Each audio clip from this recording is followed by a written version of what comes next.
Hello ma'am, good morning. My name is Jade I. Quijada. I am 20 years old.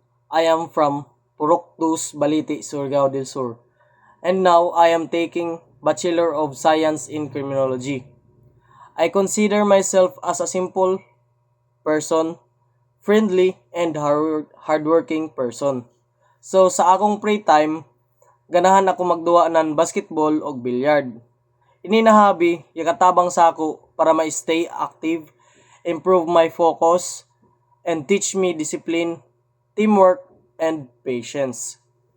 I choose criminology because gusto na ako mahimong law enforcement someday.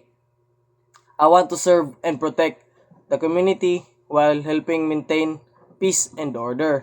Para nako, ang pag-criminology student dili lang about sa pagsulob og uniform, kundi sa pagkat-on sa responsibilidad, integrity ug pagserbisyo sa uban. My short goal is to finish my studies, pass all my subjects, and graduate. My long term is to become a professional enforcement officer and make my family proud.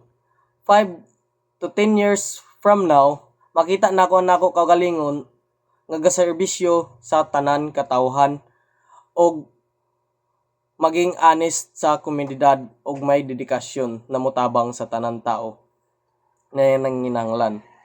One of the values that guide my decision is integrity.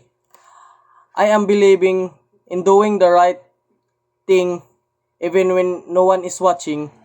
Importante good para sa nako ang respeto, disiplina ug perseverance kay mao ni ang makatabang nako nga mahimong mas maayong tawo o future leader sa tanan.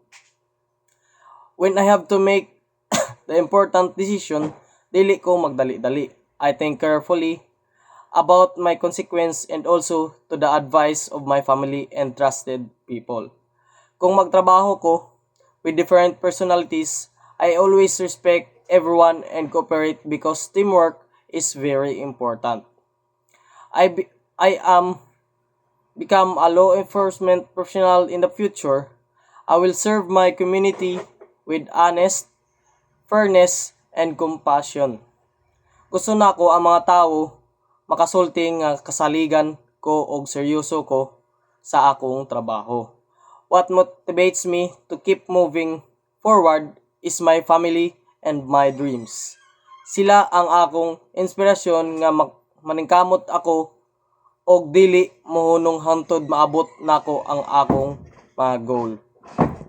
Amo didto, dagan salamat. God bless everyone.